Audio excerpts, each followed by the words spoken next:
Hi, I'm Kerry O'Brien and I've been a journalist for 45 years. In this DVD, you'll see interviews with people affected by trauma, and you'll hear in their words how they were treated by the media. There are lessons to be learnt from what they have to say. If you treat interviewees with respect and approach them with as much research and knowledge as you can muster with the time available, then you'll get a better interview. A person who has lost someone close to them in traumatic circumstances is almost invariably going through an intensely difficult personal experience. They're not often media savvy. It may help to try to explain the media process to them and tell them how your story is likely to be used. You might even explain that it might be used more than once, that it might be reshaped prior to broadcast or not used at all. Fundamentally, whatever pressure is on you to deliver a story, the people you need to make that story have a right to be treated with respect. Pam O'Donnell is the mother of Nicole Patterson, a 28-year-old psychotherapist and youth counsellor who was murdered in her own home in April 1999. Firstly, dealing with the media was daunting. It was a new experience. There just seemed to be cameras and people everywhere. One thing that I did find harrowing, it wasn't so much all the press assembled at the courtroom door. It was when you were walking, there were people tearing past you and in your face with cameras. It's very hard to deal with when you're going through what's a traumatic experience anyhow. Messina, the daughter of George Helvargas, was stabbed to death as she tended her grandmother's grave in a Melbourne cemetery in 1997. The early days I had very hard experience because everybody, generally the media, wanted to get a story of us and they didn't realise what we've been going through. They didn't realise that our daughter got crucified and all they wanted is a story. In one experience, I like to say that we've been through so many tragedies, and it didn't help having the media waiting outside. We couldn't even get out the front door, and without even knowing that they are coming. And sometimes I go to a cemetery and I find the media waiting there for me. They're the things they should think about it before they do it. It wasn't very easy for me. And when you got cameras and cars waiting outside, it makes you feel like you're a prisoner in your house, waiting for hours, and keep on knocking on your door, and you're telling them that you're not prepared to give an interview, and yet keep on pushing, and that should not be happening. Roger and Joy Membry's daughter Elizabeth disappeared in December 1994. Police believe she was murdered in her own home, although her body has never been found.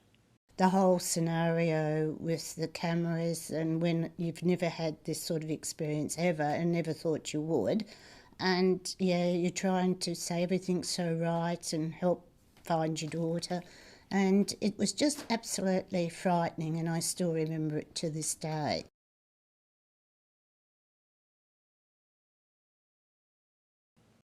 Vanessa Robinson's story is a salient one for everyone in the news media. It's a story for all journalists about what not to do. It starts with a loosely written police media statement that wasn't questioned by journalists. That in turn led many journalists to a conclusion that was completely wrong. There was trial by media. Here, Vanessa Robinson tells us what happened after her two sons died due to a faulty gas heater. At the time, I was actually believed to be responsible for the death of my children. I was unofficially arrested, and basically everything took off from there. The media got hold of the story and pretty much everything got out of control. I suppose, it was nationally exposed, I suppose, as a murder of my children. There was nothing left to start with, and, you know, every time they reported on my family, I had nothing left. I mean,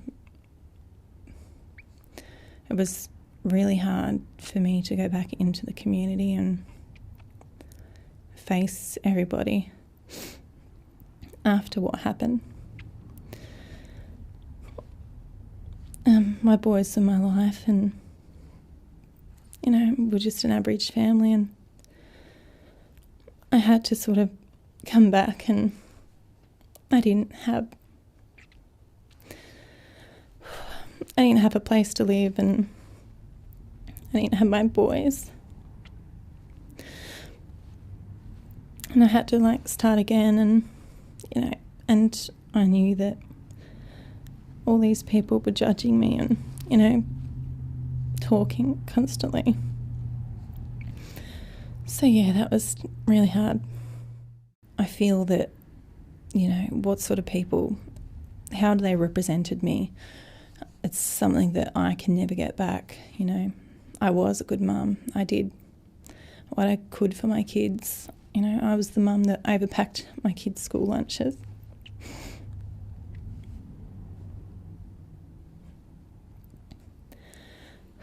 And for people to assume,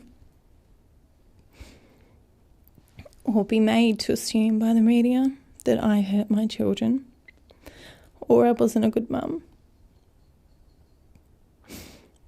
it's really difficult. It's something that it's really difficult to live with, you know, and I think about it all the time.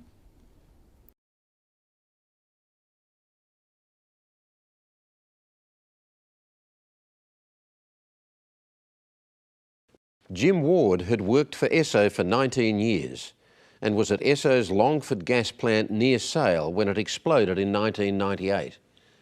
On the day of the explosion, he was the panel operator in the plant's control room. After the fire killed 2 workmates and injured 8 others, Jim Ward activated the shutdown system and made the phone calls to trigger emergency procedures. For that, he received a bravery medal. In April 1999, at the Royal Commission into the disaster, his employers turned on him and tried to make him the scapegoat.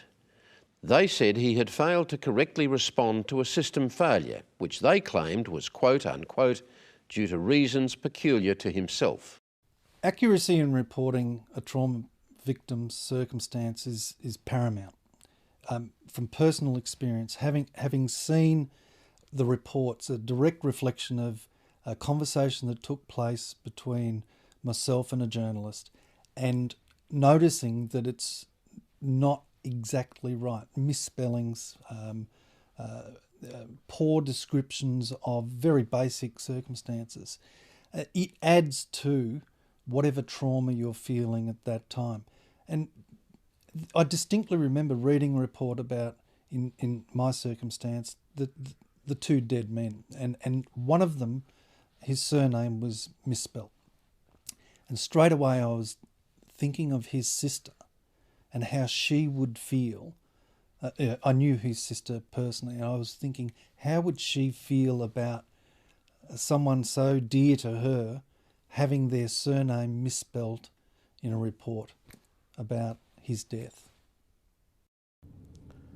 I have found so many times that electronic media and the written media, they are made mistakes, and that makes me not angry, but make me feel that I disappointed my daughter. A small mistake can bring back a whole stress and emotion to us everybody assumed that I hurt my children, and I know there was a lot of, it's a Facebook page, and I know people were actually quite nasty, and I think a few people threatened my family as well, and it was quite nasty, all of it. A lot of what was in the media was incorrect. A lot of people couldn't get my children's birthdays right, like their ages at least as well. And that was hard, you know, they're trying to report something and they couldn't even get the basic facts right. So a lot of it was all inaccurate. And it was really difficult seeing my children's photos splashed across the world for everybody to see.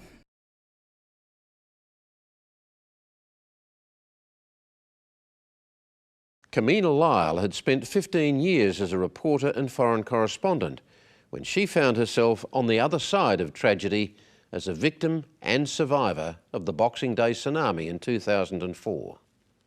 Often the easiest interviews to get are the very early ones, where you're just grabbing someone as they're coming out of an environment and saying, what happened, then what, then what, then what? And often the information just spews forth, so to speak.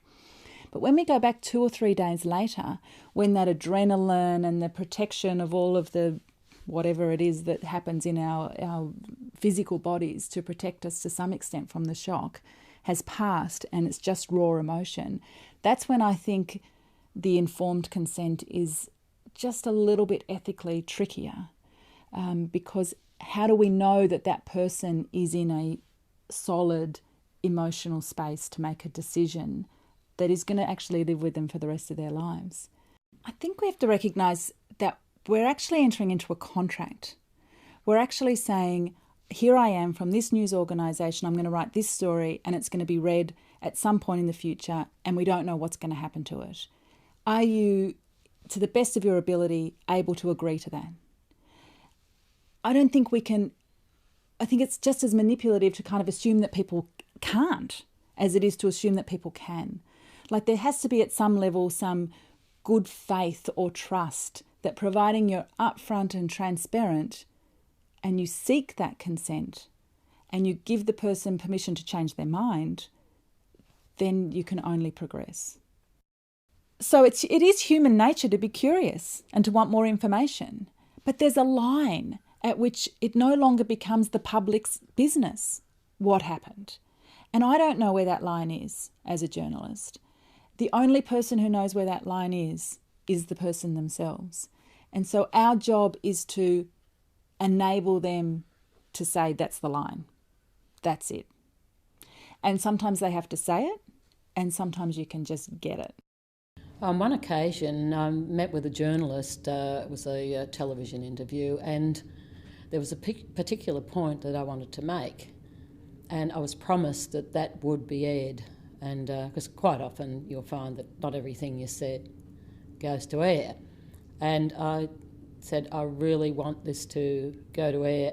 I feel strongly about it, and I was assured that it would. On viewing the program, it wasn't there. I just felt let down, disappointed.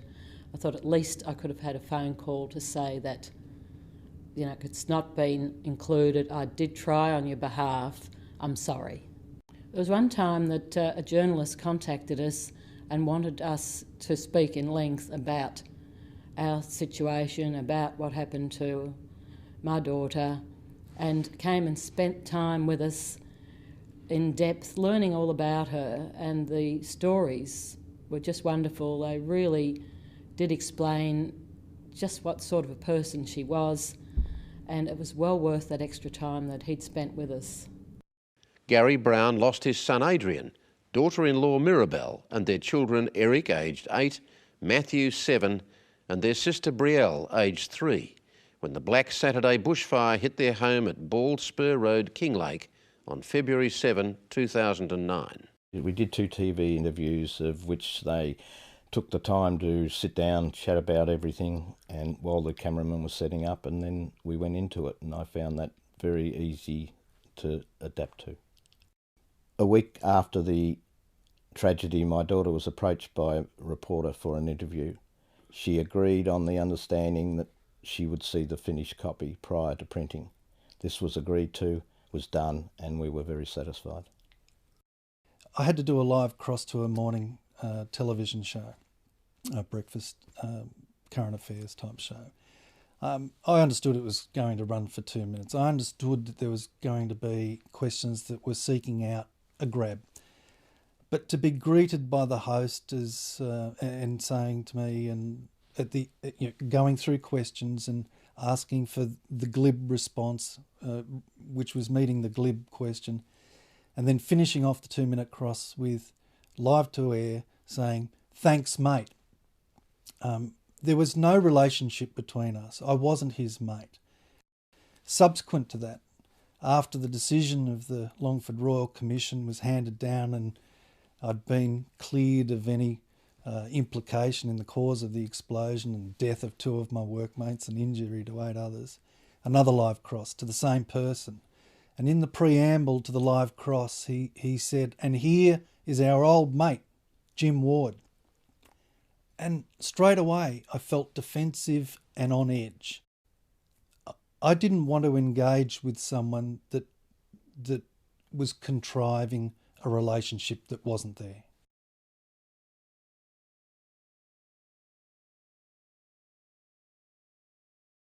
Look, we are not a commodity.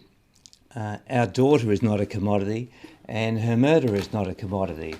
They're real life situations and trauma, and we just feel that we should be talked to and by journalists in a way that is a discussion which is not going to impinge on our rights to grieve ourselves.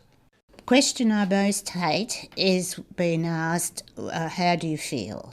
And there's no answer to that because I immediately get very, very upset and angry and would like to swear, and you think, well, how do you expect me to feel? It's just so impersonal. Sometimes you'll walk out of court and the journalists will say, well, how do you feel now? Well, how do you think we feel? Just put yourself in our shoes. Your daughter's been butchered by a psychopathic, evil, low-life murderer. And what do you think we feel? We feel grief, we feel shock, we feel injustice. Please put yourself in our position and think, what about if it was my daughter, my sister, my niece, my mother, my auntie? Just think about that. I sometimes feel for people that I observe and watch as a consumer of the media as to how much their life has suddenly become symbolised by that moment that they were captured in that rage or in that grief or in that hysteria, when it's really nothing to do with who they are as a human being. It's just that moment of trauma that's being captured. To conclude, here are a few tips that should help you. Do identify yourself. Do ask permission. Avoid the pack mentality. Explain the parameters. Show real empathy. Be aware. Get it right. Be supportive. Listen. Resist the cliche. Don't make promises you can't keep. Don't coerce, cajole or trick. Don't feign compassion. Don't say you know how they feel. Don't just go for the quote.